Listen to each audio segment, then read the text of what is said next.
오늘 함께할 책은 전 세계 아이들의 사랑을 받고 있는 매직트리하우스 2권 The Night at Dawn입니다. 음성과 함께 원문 자막, 그리고 바로 직역한 한글 자막을 공부하면서 영어 구조를 자연스럽게 익히고 이해해보세요. 지금부터 함께 모험을 떠나보세요. Chapter 1 The Dark Woods.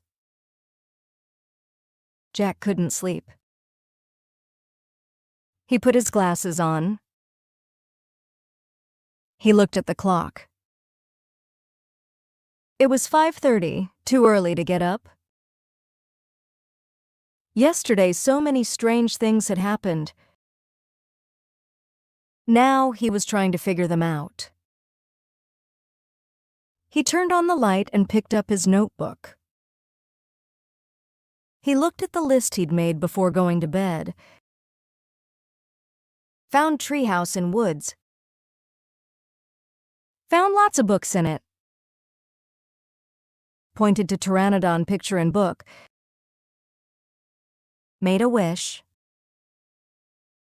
Went to time of dinosaurs. Pointed to a picture of Frog Creek Woods. Made a wish. Came home to Frog Creek. Jack pushed his glasses into place. Who was going to believe any of this? His mom wouldn't believe it. Neither would his dad or his third-grade teacher, Miss Watkins. Only his 7-year-old sister Annie understood.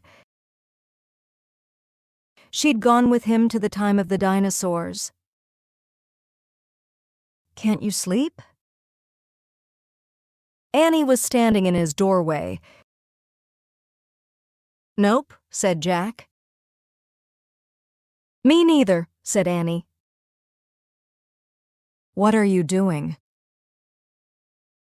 She walked over to Jack and looked at his notebook. She read the list. Aren't you going to write about the gold medal? She asked. You mean the gold medallion, said Jack. He picked up his pencil and wrote, Found this in dinosaur time. Aren't you going to put the letter M on the medal? Said Annie. Medallion, said Jack, not medal. He added an M. Aren't you going to write about the magic person? Said Annie. We don't know for sure if there is a magic person, said Jack. Well, someone built the treehouse in the woods, and someone put the books in it. Someone lost a gold medal in dinosaur time, said Annie. Medallion, said Jack for the third time. And I'm just writing the facts. The stuff we know for sure. Let's go back to the treehouse right now, said Annie,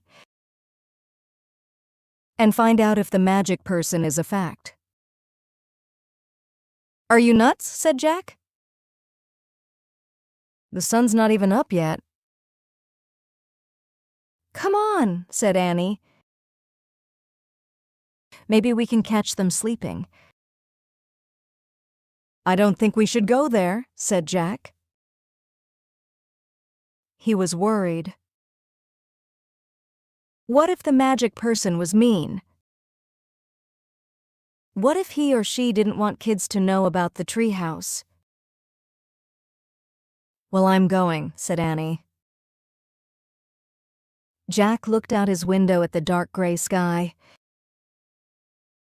It was almost dawn. He sighed.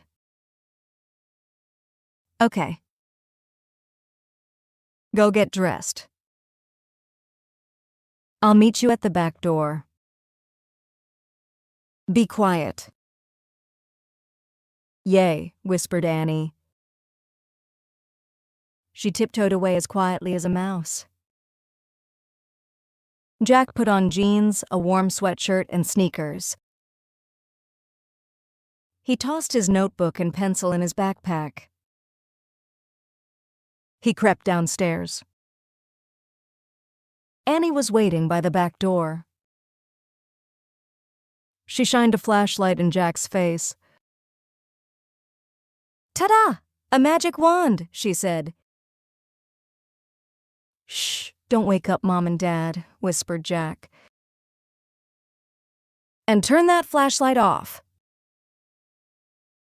We don't want anyone to see us." Annie nodded and turned the flashlight off. Then she clipped it onto her belt.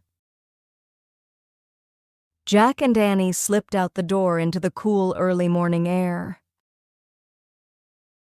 Crickets were chirping. The dog next door barked. "Quiet, Henry," whispered Annie. Henry stopped barking. Animals always seemed to do what Annie said. "Let's run," said Jack. Jack and Annie dashed across the dark, wet lawn and didn't stop until they reached the Frog Creek woods. "We need a flashlight now," said Jack. Annie took it off her belt and switched it on. Step by step, she and Jack walked between the trees. Jack held his breath. The dark woods were a little scary. "Gotcha," said Annie, shining the flashlight in Jack's face. Jack jumped back. Then he frowned. "Cut it out," he said. "I scared you," said Annie. Jack glared at her. "Stop pretending," he whispered. "This is serious." Okay. Annie shined her flashlight into the tops of the trees. "Now what are you doing?" said Jack. "Looking for the treehouse." The light stopped moving. The mysterious treehouse sat high in the branches of the tallest tree in the woods. Annie shined her light down the long rope ladder. "I'm going up," she said. Still holding the flashlight, she began to climb. "Wait," Jack called. "What if someone was in the treehouse?" "Annie, come back." But Annie was gone. The light had disappeared. Jack was alone in the dark. Chapter 2, Leaving Again. "Annie!" Jack shouted. "No one's here," she shouted back. Jack thought about going home. Then he thought about all the books in the treehouse. He started up the ladder. When he was almost at the top, he saw light in the distant sky. Dawn was starting to break. Jack crawled through a hole in the treehouse floor and took off his backpack. Annie shined her flashlight on the books scattered about the floor. "They're still here," she said. Annie shined the light on a dinosaur book. It was the book that had taken them to the time of dinosaurs. "Remember the Tyrannosaurus Rex?" asked Annie. Jack shuddered. Of course he remembered. How could anyone forget seeing a real-life Tyrannosaurus Rex? The light fell on a book about Pennsylvania. A red silk bookmark stuck out of it. Remember the picture of Frog Creek? Said Annie. Of course, said Jack. That was the picture that had brought them home. There's my favorite, said Annie. The light was shining on a book about knights and castles. There was a blue leather bookmark in it. Annie turned to the page with the bookmark. There was a picture of a knight on a black horse. He was riding toward a castle. Annie, close that book, said Jack. I know what you're thinking. Annie pointed at the cover. Don't, Annie, said Jack. We wish we could go there, Annie said. No, we don't, shouted Jack. The wind began to moan. The leaves began to tremble. It was happening again. We're leaving, cried Annie. Get down! The wind moaned louder. The leaves shook harder. Jack squeezed his eyes shut. The treehouse started to spin. It spun faster and faster. Then everything was still.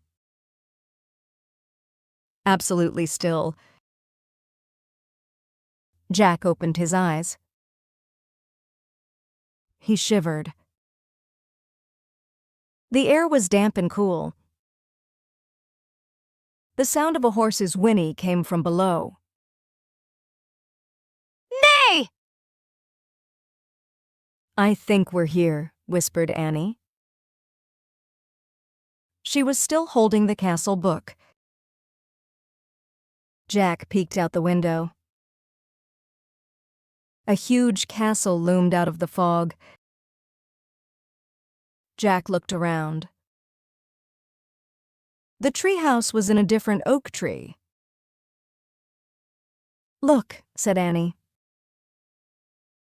Down below, a knight on a black horse was riding by.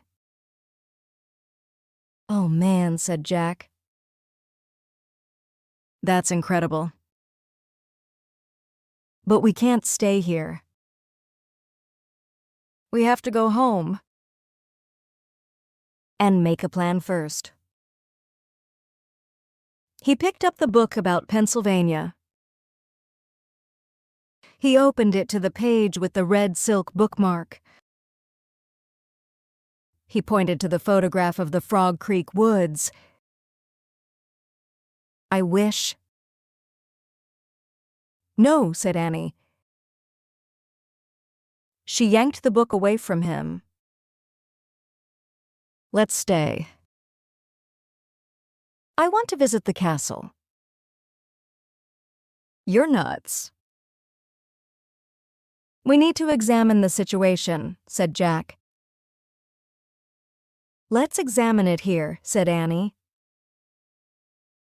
Come on, Annie. Jack held out his hand. Give it. Annie gave Jack the book. Okay, you can go home. I'm staying, she said. She clipped the flashlight to her belt. Wait, said Jack. I'm going to take a peek. A teeny peek, she said.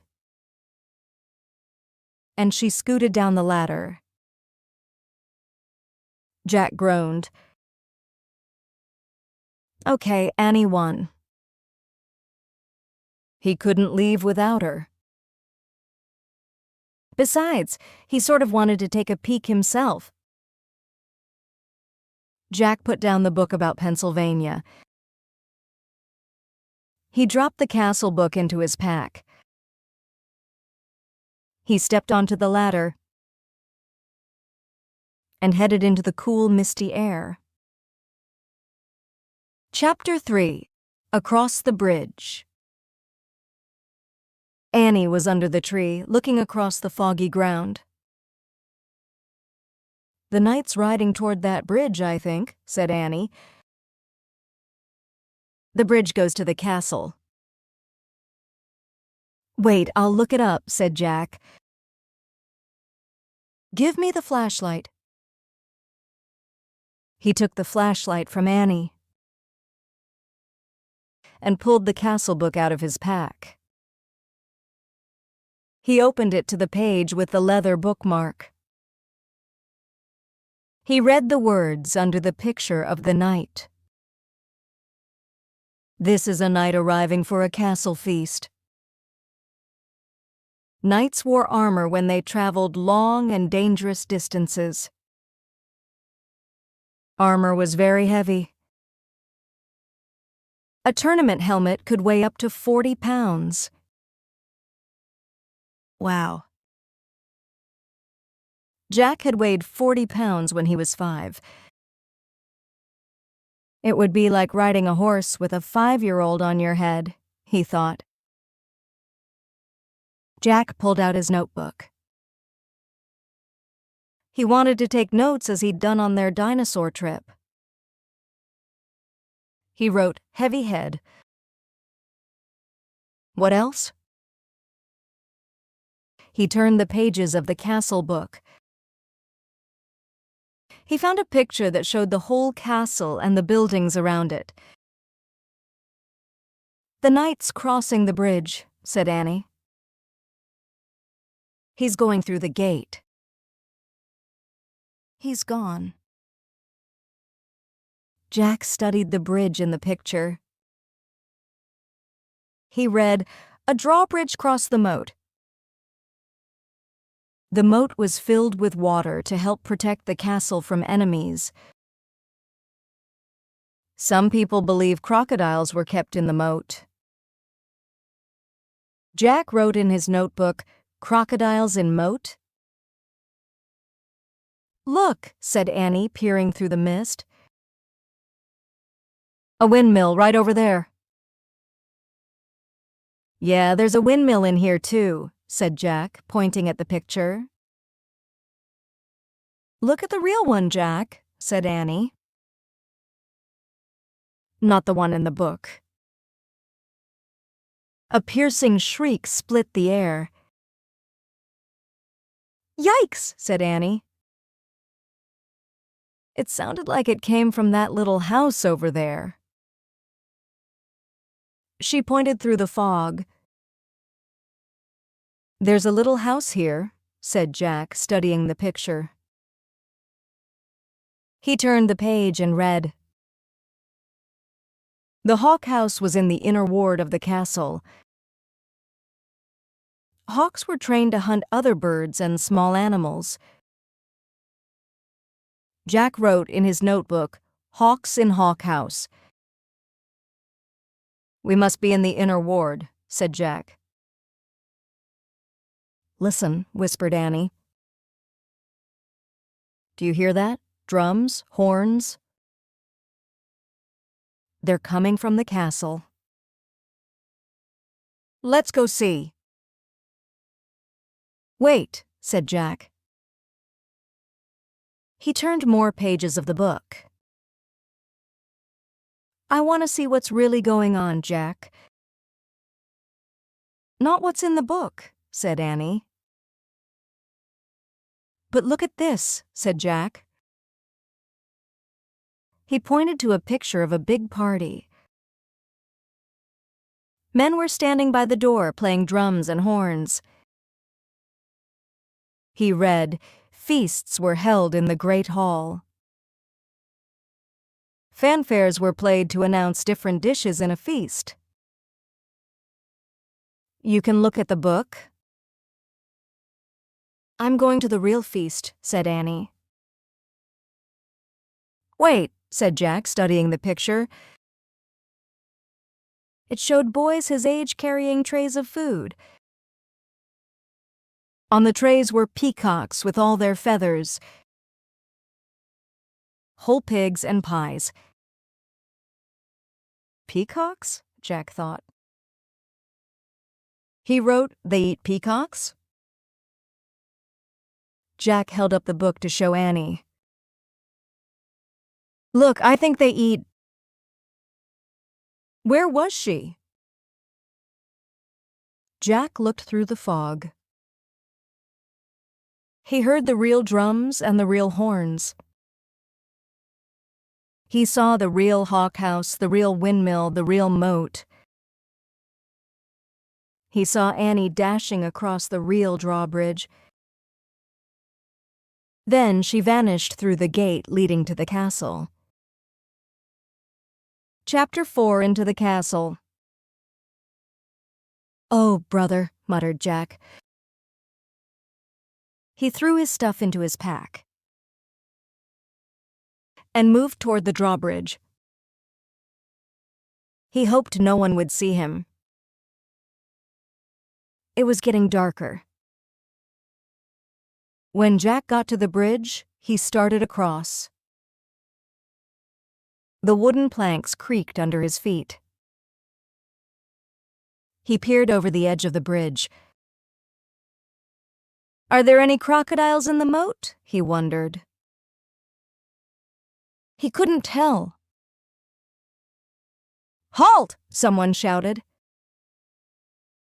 A guard on top of the castle wall was looking down. Jack dashed across the bridge. He ran through the castle gate and into the courtyard. He heard the sounds of music, shouting, and laughter. Jack hurried to a dark corner and crouched down. He shivered as he looked for Annie.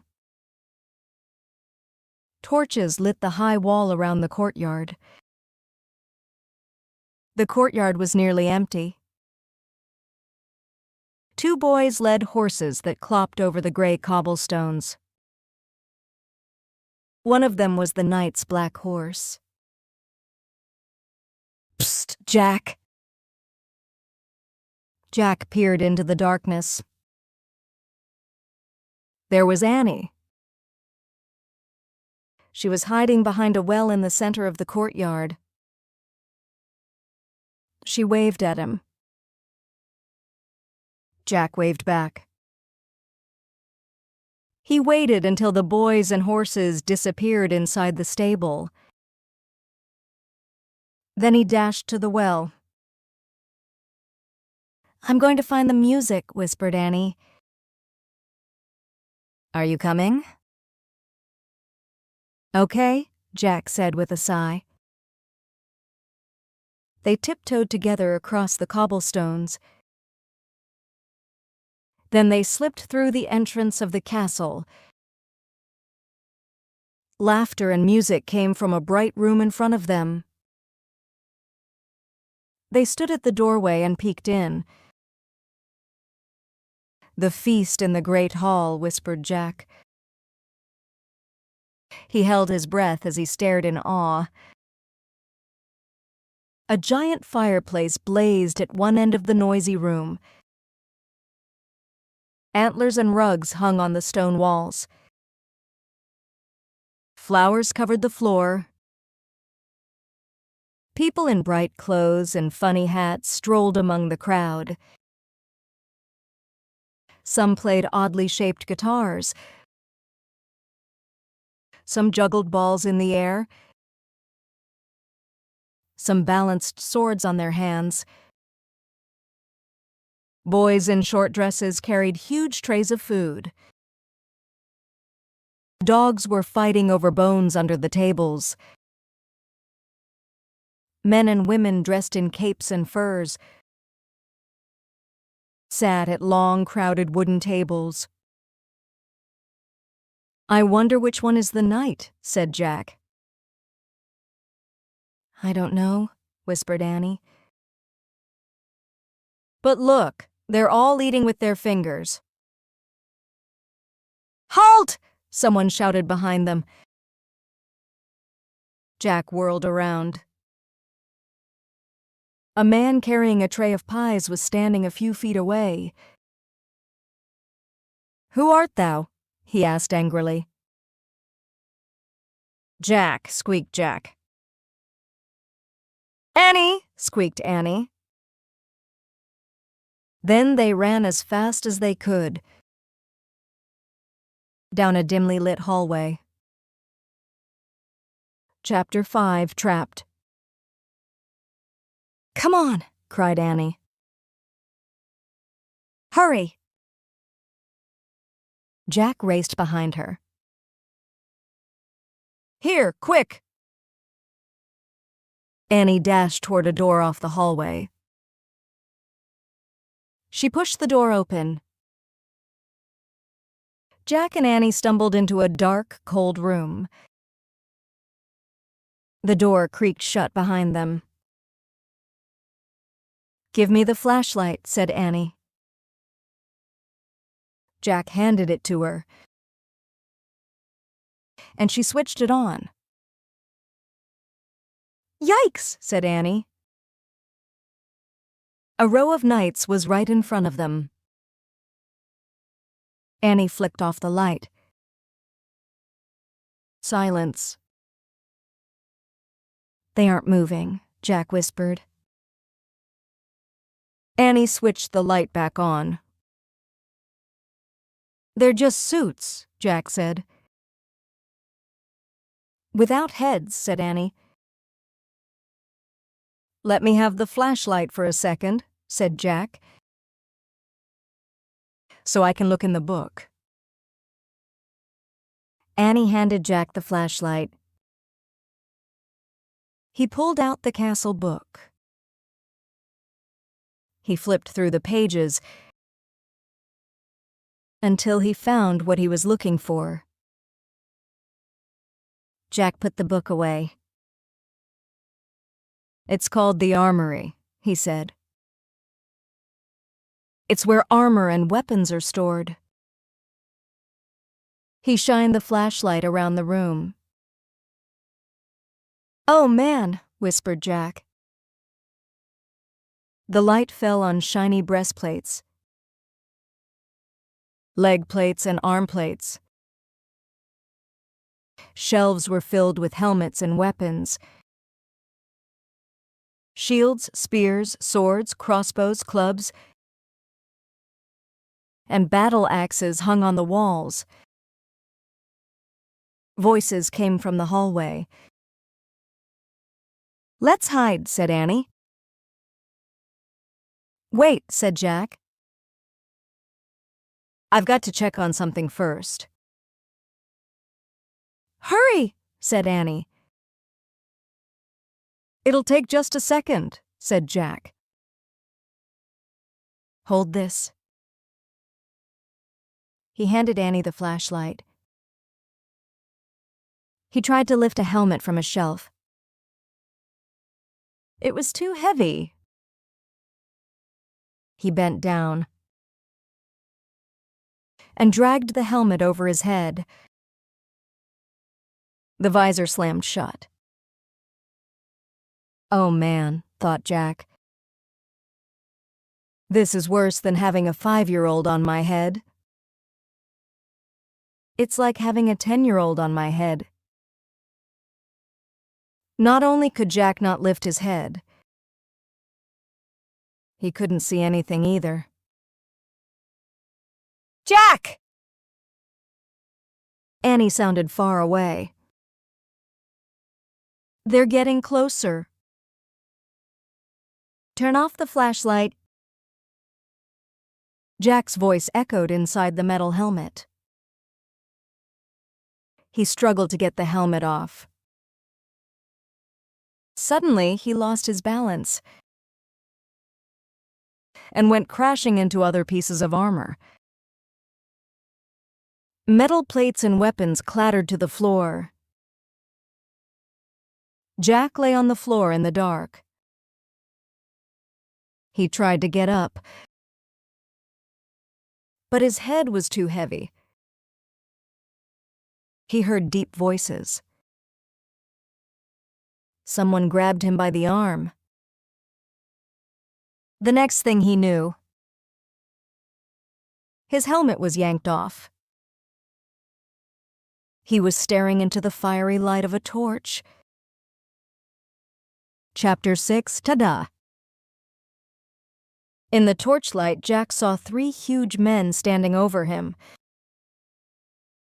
One with very squinty eyes held the torch.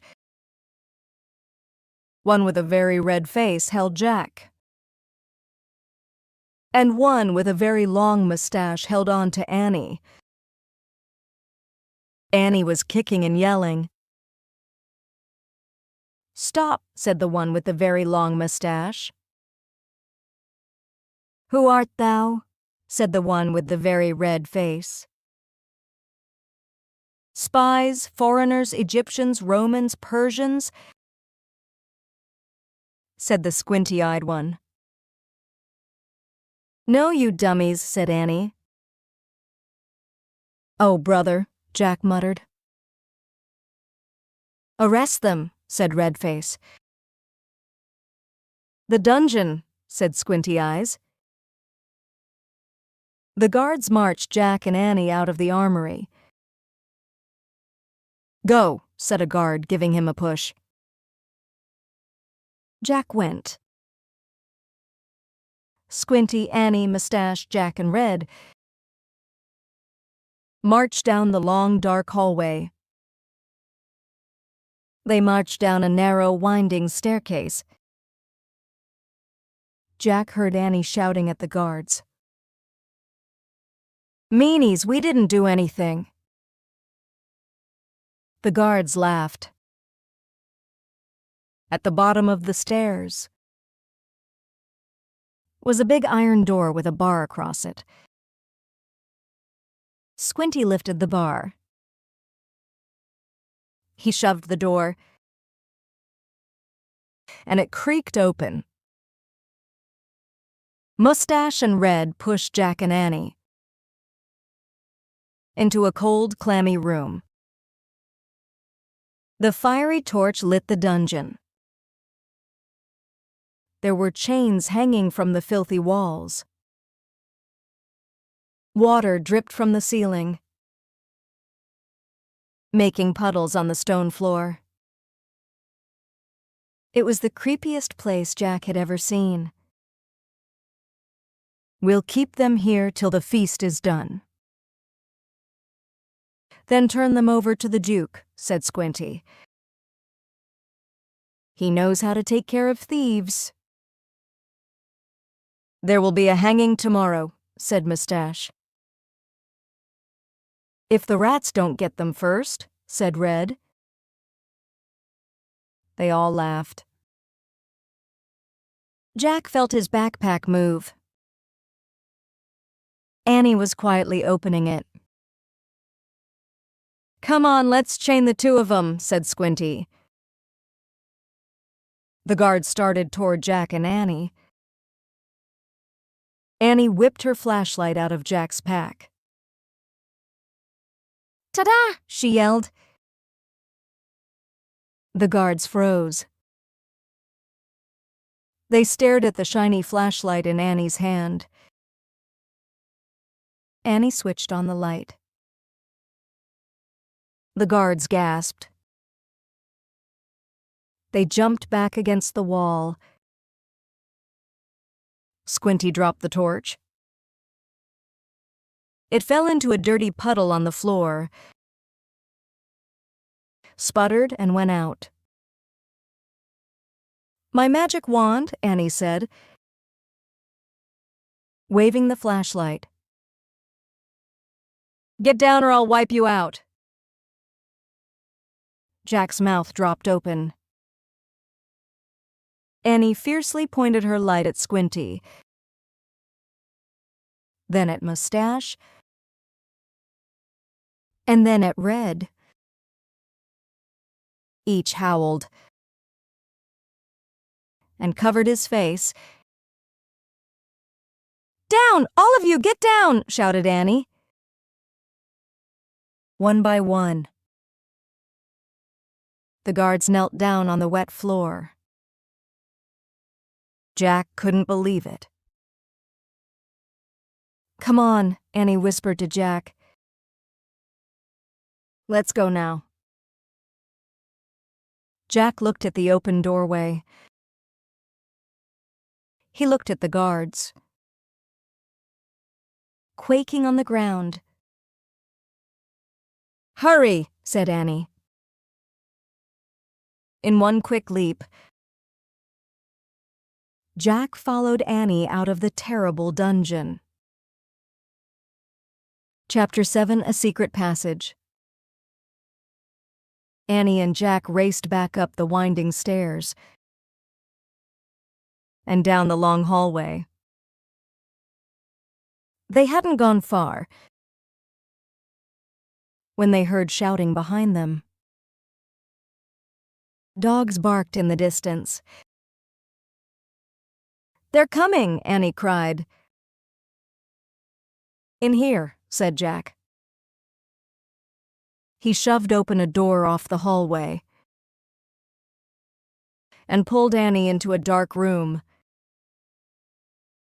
Jack pushed the door shut. Then Annie shined her flashlight around the room. There were rows of sacks and wooden barrels. "I'd better look in the book," said Jack, pulling out the book and flipping through the pages. "Shh," said Annie. "Someone's coming." Jack and Annie jumped behind the door as it creaked open. Jack held his breath. A light from a torch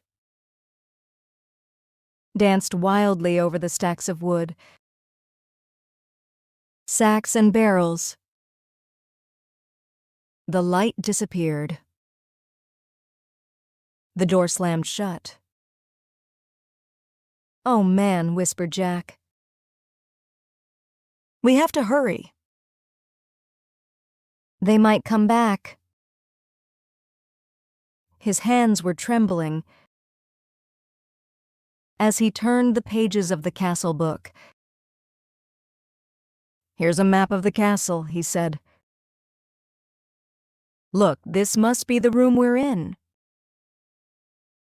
It's a storeroom." Jack studied the room in the book.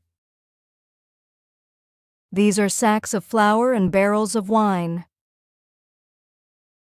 "Who cares? We have to go," said Annie. "Before they come back." "No, look," said Jack. He pointed at the map. "There's a trap door." He read aloud. "In this castle, a trapdoor led from the storeroom through a secret passage to a precipice over the moat." "What's a precipice?" said Annie. "I don't know." "We'll find out," said Jack. "But first we have to find the trapdoor." Jack looked at the picture carefully. Then he shined the flashlight around the room. The floor of the room was made of stones. The trapdoor in the picture was 5 stones from the door to the hallway. Jack shined a light on the floor and counted the stones out loud. 1, 2, 3, 4, 5. He stamped on the 5th stone. It was loose. Jack put the flashlight on the floor. He worked his fingers under the thin slab of stone and tried to lift it. "Help!" Jack said. "It's heavy." Annie helped Jack lift the stone square out of its place. Underneath was a small wooden door. Jack and Annie tugged on the rope handle of the door. The door fell open with a thunk. Jack picked up the flashlight and shined it down the hole. "There's a little ladder," he said. "Let's go." He clipped the flashlight onto his belt and felt his way down the small ladder. Annie followed. When they reached the bottom of the ladder, Jack shined the light around them. There was a tunnel. Jack crouched down and began moving through the damp, creepy tunnel. The flashlight dimly flickered across the stone walls. He shook the light. Were the batteries going dead? "I think our light's dying," he said to Annie. "Hurry!" she called from behind him. Jack went faster. His back hurt from crouching. The light got dimmer and dimmer. Jack was desperate to get out of the castle before the batteries died completely. Soon he reached another small wooden door. It was the door at the end of the tunnel. Jack unlatched the door and pushed it open. He poked his head outside. He couldn't see anything in the misty darkness. The air felt cool and fresh. He took a deep breath. "Where are we?" whispered Annie behind him. "What do you see?" "Nothing. But I think we've come to the outside of the castle," said Jack. "I'll find out." Jack put the flashlight in his pack. He put the pack on his back. He stuck his hand out the door. He couldn't feel the ground. "I'm going to have to go feet first," he said. Jack turned around in the small tunnel. He lay down on his stomach. He stuck one leg out the door, then the other. Jack inched down bit by bit until he was hanging out the door, clinging to the ledge. "This must be the precipice," he called to Annie. "I can't touch the ground." "Pull me up." Annie reached for Jack's hands. "I can't hold you," she said. Jack felt his fingers slipping. Then down he fell through the darkness. Splash! Chapter 8: The Night. Water filled Jack's nose and covered his head. His glasses slipped off. He grabbed them just in time. He coughed and flailed his arms. "Jack!" Annie was calling from above. "I'm in the moat," said Jack, gasping for air. He tried to tread water and put his glasses back on. With his backpack, his shoes, and his heavy clothes, he could barely stay afloat. Splash! "Hi, I'm here," Annie sputtered. Jack could hear Annie nearby, but he couldn't see her. "Which way's land?" Annie asked. I don't know. Just swim. Jack dog-paddled through the coal-black water. He heard Annie swimming too. At first it seemed as if she was swimming in front of him, but then he heard a splash behind him. "Annie!" he called. "What?" Her voice came from in front, not behind. Another splash. "Behind!" Jack's heart almost stopped. Crocodiles? He couldn't see anything through his water-streaked glasses. "Annie," he whispered. "What?" "Swim faster!" "But I'm here." "I'm over here near the edge," she whispered. Jack swam through the dark toward her voice. He imagined a crocodile slithering after him. Jack's hand touched a wet live thing. "Ah!" he cried. "It's me." "Take my hand," said Annie. Jack grabbed her hand. She pulled him to the edge of the moat. They crawled over an embankment, onto the wet grass. "Oh, man," Jack said. He was shivering all over. His teeth were chattering. He shook the water off his glasses and put them back on.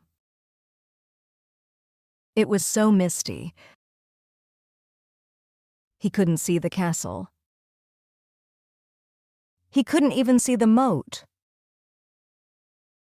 much less a crocodile. We made it," said Annie. Her teeth were chattering too. "I know," said Jack. "But where are we?" He peered at the foggy darkness. Where was the drawbridge? The windmill? The hawk house? The grove of trees? The treehouse? Everything had been swallowed up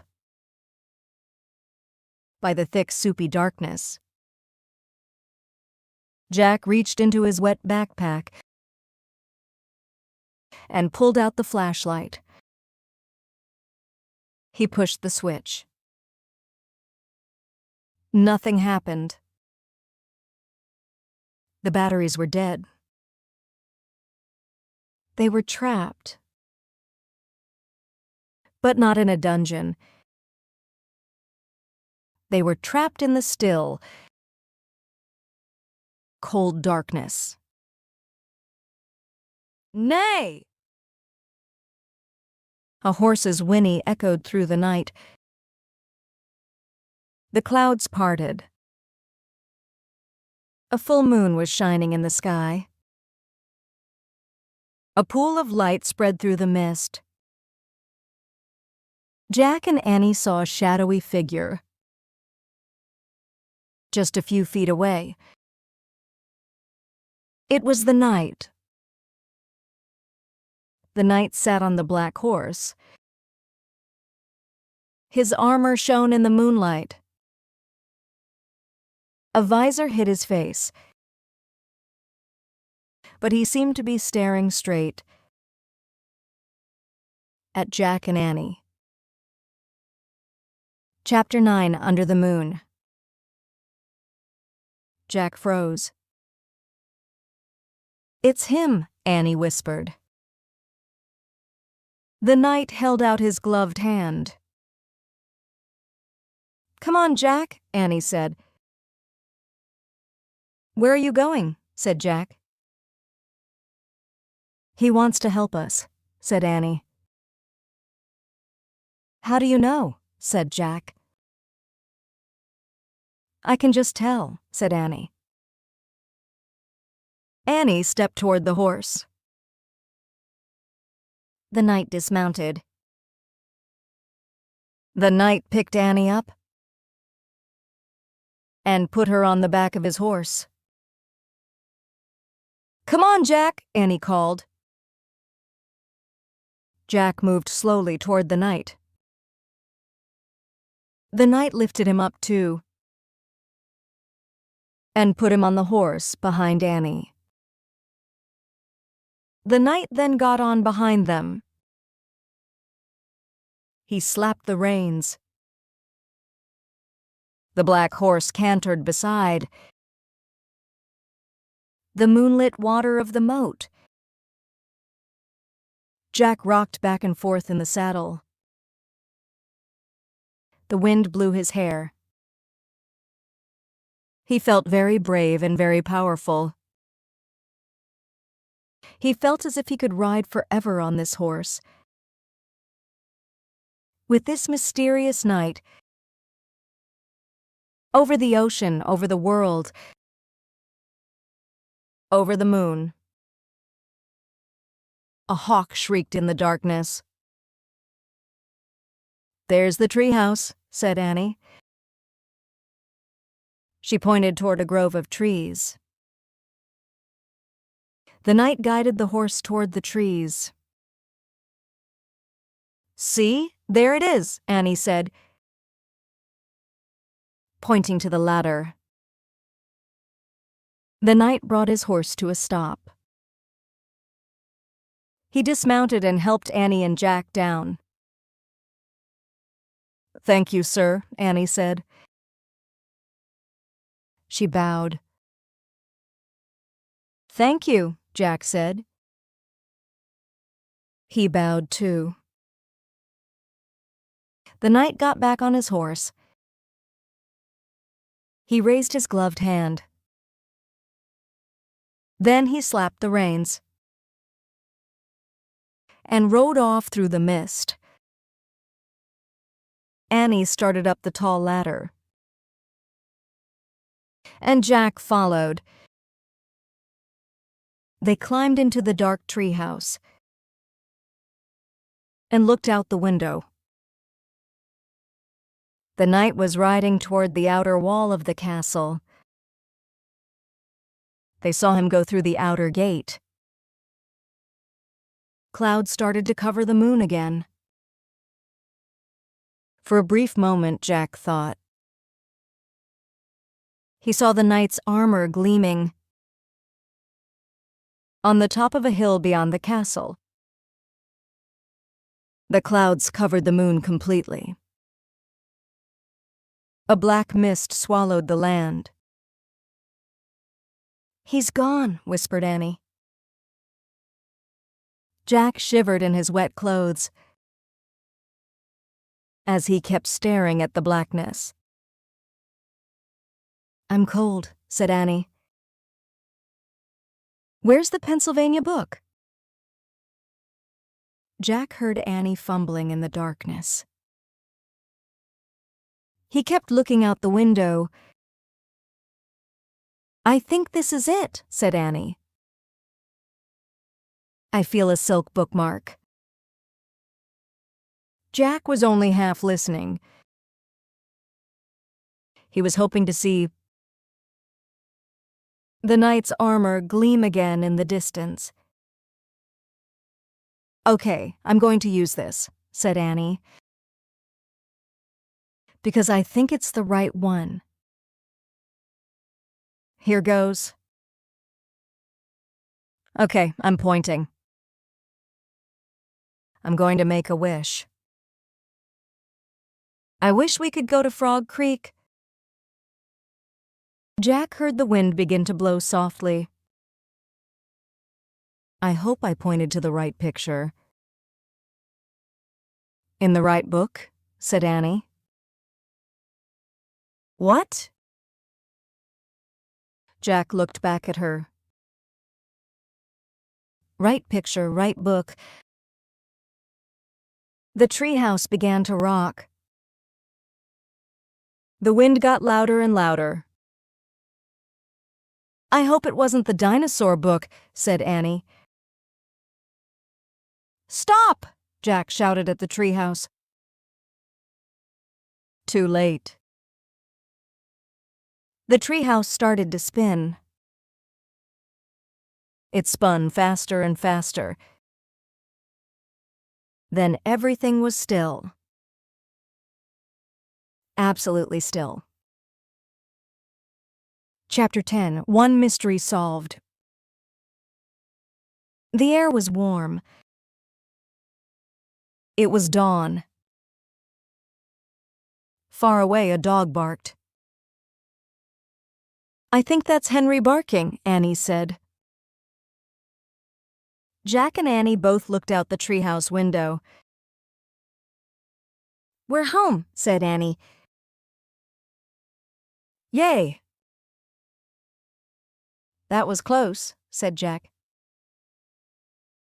In the distance, streetlights glowed near their house. There was a light on in their upstairs window. "Uh-oh," said Annie. "I think Mom and Dad are up." "Hurry!" "Wait!"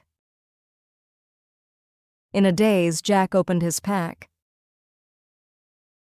He pulled out the castle book. It was quite wet. But Jack placed it back with all the other books. "Come on," said Annie. She started climbing out of the treehouse.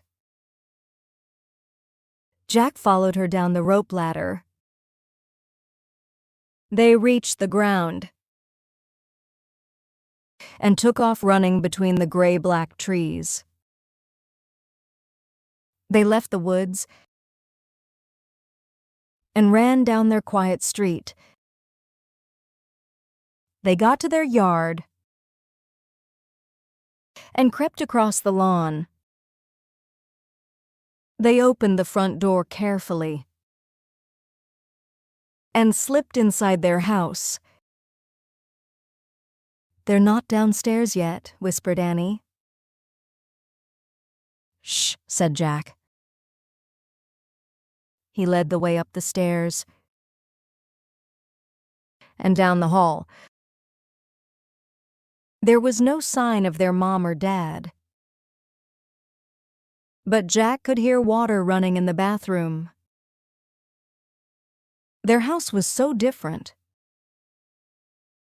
from the dark, cold castle. It was safe and cozy and friendly. Annie stopped at her bedroom door. She gave Jack a smile, then disappeared inside her room. Jack hurried into his room. He took off his damp clothes and pulled on his dry, soft pajamas. He sat down on his bed and opened his backpack. He took out his wet notebook. He felt around for the pencil, but his hand touched something else. Jack pulled the blue leather bookmark out of his pack. It must have fallen out of the castle book. Jack held the bookmark close to his lamp and studied it. The leather was smooth and worn. It seemed ancient. For the first time, Jack noticed a letter on the bookmark. It was a fancy M. Jack opened the drawer next to his bed. He took out the gold medallion. He looked at the letter on it. It was the same M. Now this was an amazing new fact. Jack took a deep breath. At least that was one mystery solved. The person who had dropped the gold medallion in the time of the dinosaurs was the same person who owned all the books in the treehouse. Who was this person? Jack placed the bookmark next to the medallion. He closed the drawer. Jack picked up his pencil. He turned to the least wet page in his notebook and started to write down this new fact. The same, but before he could draw the M, his eyes closed. Jack dreamed they were with the knight again. All three of them were riding the black horse through the cool, dark night. They rode beyond the outer wall of the castle and up over a moonlit hill. Then they all rode into the mist. 여러분들의 성원과 댓글에 힘입어 드디어 2편을 완성했어요.